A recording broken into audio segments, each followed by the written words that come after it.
Hi, FlutterFlow has released the synchronization between Cursor and FlutterFlow itself, meaning that you can now easily change something in your IDE, a custom widget, custom action, custom function, and you can just push the changes right into FlutterFlow and the other way around. So you no longer need to copy and paste stuff like we did in the last video.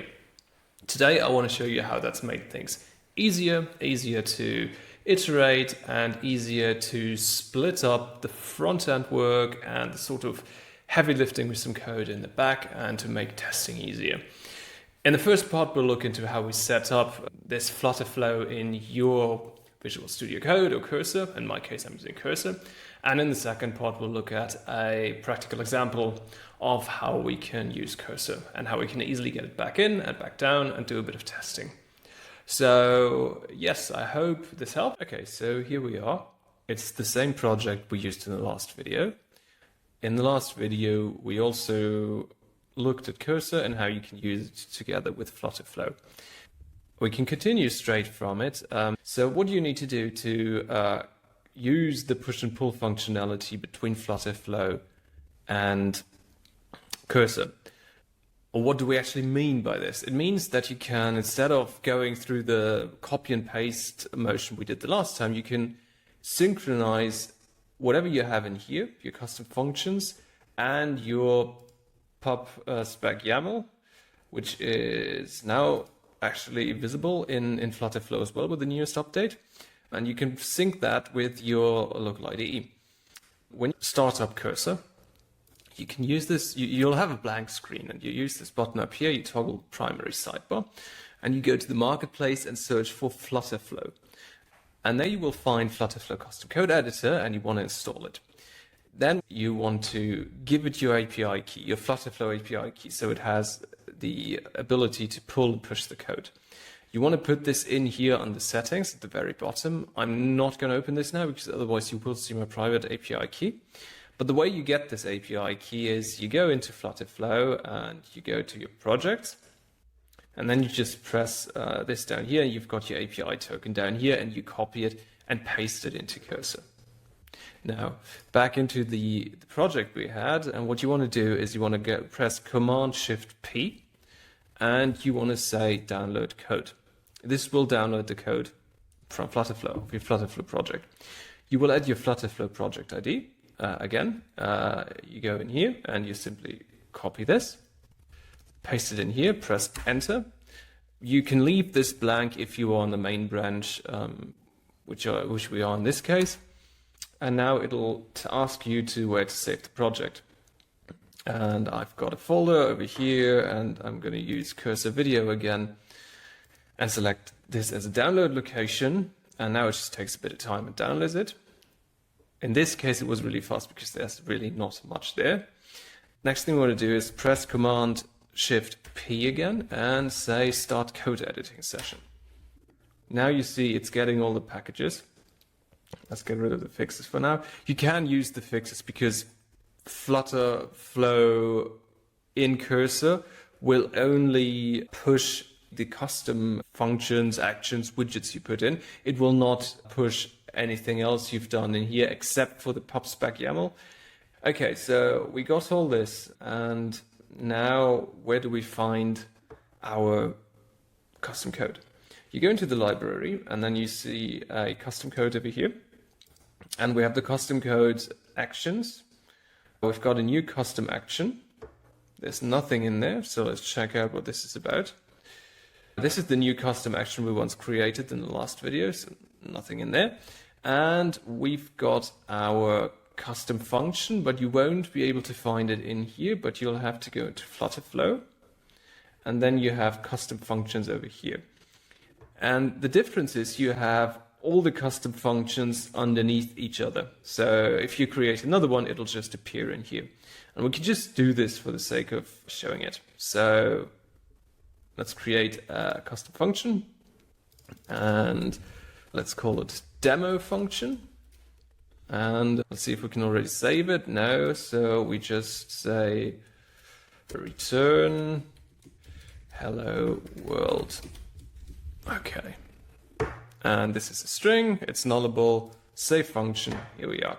Okay, so this is the working function. What you do then is you can go to Cursor and you can say pull latest. It'll warn you to not, or if you're sure to overwrite everything, which we are in this case because there's not much to overwrite. And now it's pulling the latest code. And there you go. There's the string demo function return hello world. And that's it. And if we now went ahead and said hello world from Cursor, one really important thing you need to do is press Command S to save it, because only then will it actually push this. This is something you just have to do. If you ever don't see the result, remember, press Command S, save the file, because only saved changes will actually be pushed.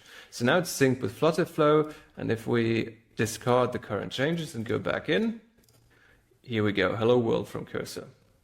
And again, if we said hello back, hello world back, again, save it, and we went ahead and pulled the latest, it says hello world back. Okay, so I think the idea is pretty clear. This is really helping in talking to your FlutterFlow project. What I want to do now is use it in a practical way. I don't know if you ever use Stripe as a payment solution. If you use payment in FlutterFlow, you probably do. One of the main uses you have is you have your customer being sent to an external URL that's hosted by Stripe where they pay. And once they paid, you have Stripe send the information back to your app, just telling them the user paid. Now, the way this works is you have an API call. This API call returns a URL onto which you lead your customer where they pay. And then you also, in that API call, supply a success URL that is the URL the user is being sent back to after they paid. If you test your app locally, and you do this in a Chrome browser, if you run it from Cursor or you run it from FlutterFlow Local Run, you usually have a localhost URL, which has a specific port. Don't always have the same URL because the port number keeps changing. It's just a little number in the URL. And I want to get this dynamically and put it into the API request, so I'm being led back to my app in test mode. And we'll do that right now. Okay, let's get building. First thing we're going to do is we want to set up a little test. And this is really easy. We just need two elements. I want a button and I want a text. And that's all. All I want this to do is I want to have a button where I activate our custom action we're going to build in a second, and then I want to show the local URL in this text box. Okay, what we want to do now is we want to go into Cursor and we want to pull the latest changes. Yes, we want to overwrite and pull the latest change. Okay, everything appears to be working. Let's open the terminal and let's open our project in Chrome. Okay, so here we are. Here's our page title, our button, and hello world.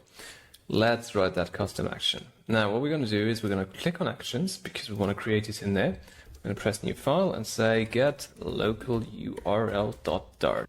Don't forget the file extension because otherwise it won't work. And FlutterFlow will now create the boilerplate code as well. So press enter. And there you go. Now we've got the boilerplate code. Okay, what we're going to do now is we're going to just select this and press Command K to edit this straight away. And we're going to say create a function that returns the current URL as a string. Yes, tell it what you want to get back. It should work both on web and mobile and on local host environments. Okay, so let's press submit, see what it does. Okay, so it returns a string, that's correct. It's if k is web. Yeah, so we'll also have to import something. This isn't complete yet, but what it returns the URI. Okay, so we need to also make sure import all necessary packages that aren't already in the file. Okay, what it's getting in here is it's getting the packages in. Now let's accept this. What you can do, of course, is you can press Command K and say, explain this to me in detail. And then you press Command Enter and it'll tell you what it does. So it tells us if it's a web platform, returns the current URL. For mobile, it sets up a local server with a host and port. And on Android, emulated uses blah, blah, blah, blah, blah. So what we could do is we could only use it on the web. So we could say, get rid of the mobile part. I only want to use it on the web. If it is a mobile device, I want to return a placeholder. Now it got rid of all of this and we can put in a placeholder if we want. You just have to have the grit and do what's necessary to get everything back. So now we push this to FlutterFlow and we can see it is synced over here. So what we want to do now is we can leave the placeholder URL, but we want to hook this up now. So button and say on tap, and you're going to go for custom action and we're going to get the local URL.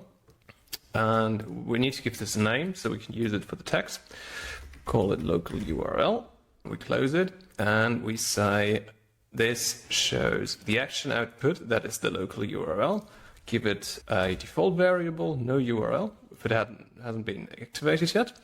And now the great thing is, obviously this isn't part of Cursor yet, but we can pull all this info down. We can simply say pull latest.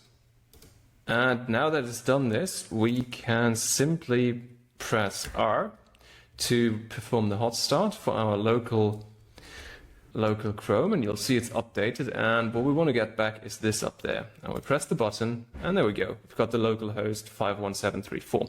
And we could now use this and put it into a Stripe API call. And when we press the pay button in our Stripe testing, it'll lead us back into our local testing and not to a non-existent URL or to something we've already published, but which is current. Obviously, you can really play around with this and get all sorts of stuff in here. And it's just cool that you can create an action in here and then you push it back into FlutterFlow. Then you do a bit of stuff with the action and build the front end. And then you simply pull it back down and you can go straight on testing it in Chrome. That's just a really fast workflow that I really like. The only thing I don't like is that sometimes FlutterFlow, as I said before, is a little picky on what it pulls back up. That's it. If you have any ideas of things you want to see built in Cursor, drop them down in the comments and I'll try to get around and make a video out of it. Also, if you have any questions regarding FlutterFlow or Cursor, just pop them in the comments and I'll try to answer them. If you're also interested in getting more regular updates on FlutterFlow, Cursor, freelancing, that sort of thing, consider following me on Twitter. The link is down below in the description.